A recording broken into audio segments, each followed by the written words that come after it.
Today we start quantum mechanics and first we will discuss about the origin of quantum mechanics.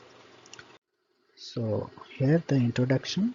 So first one, quantum theory originated in the year of 1900 when Max Planck put forward his assumption of energy being exchanged in discrete units or packet called quanta.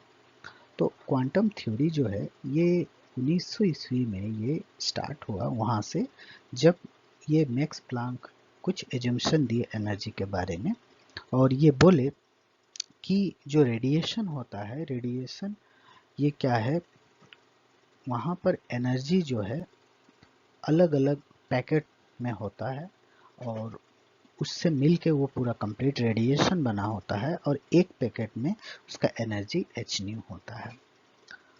His hypothesis was successful in explaining the radiations emitted by black body which were unexplained by the classical theory. तो जब ये hypothesis दिए यानी कि quantum theory जब दिए, उसके बाद ये जो ब्लैक बॉडी था तो वहाँ से जो रेडिएशन होता था जिसको कि क्लासिकल मैकेनिक्स एक्सप्लेन नहीं कर पाया, उसको भी बाद में हम लोग एक्सप्लेन वो उसको किया गया और उसको हम अच्छे से जान पाए.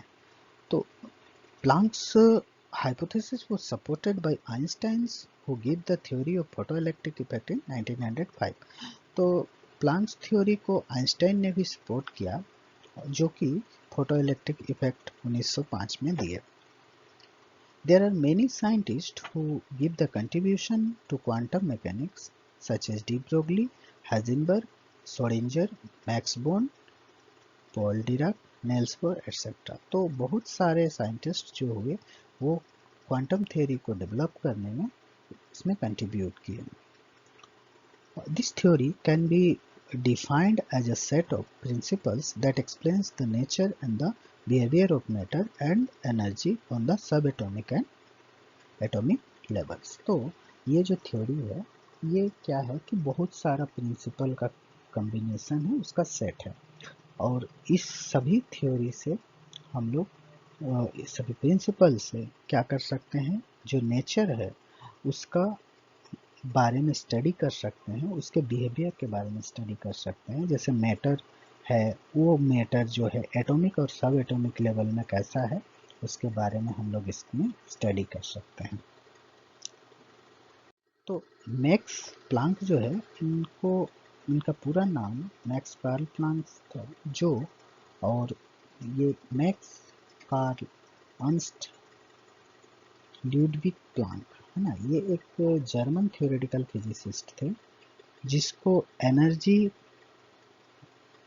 क्वांटा यानी कि एक पैकेट में कितना एनर्जी था, मतलब E is equal to H nu वाला जो था कंसेप्ट, उसके चलते इनको नोबेल प्राइज दिया गया 1918 में.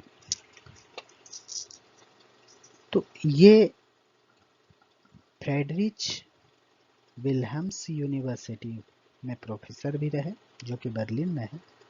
उसके बाद जहाँ पर वो फिजिकल वहाँ के एक लोकल फिजिकल सोसाइटी में ज्वाइन किए, उसके बाद से बहुत सारे लोकल फिजिकल सोसाइटी जो जर्मनी में थे उनको मर्ज किया गया 1898 में और एक मतलब नया सोसाइटी बनाया गया जिसको कि जर्मन फिजिकल सोसाइटी बोले, जिसमें कि 1905 से लेकर 1909 तक प्लांक्स जो है वहाँ पे प्रेसिडेंट भी रहे.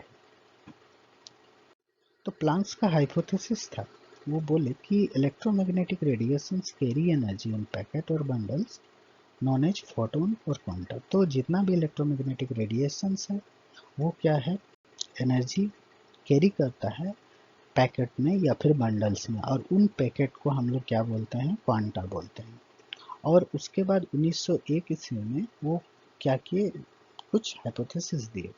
तो जिसमें से पहला था energy of an electromagnetic wave is an integral multiple of the product of constant and the frequency of the wave. तो जो भी इलेक्ट्रोमैग्नेटिक वेव में एनर्जी होगा वो क्या होगा, एक कांस्टेंट का और उस वेव की फ्रीक्वेंसी का प्रोडक्ट होगा।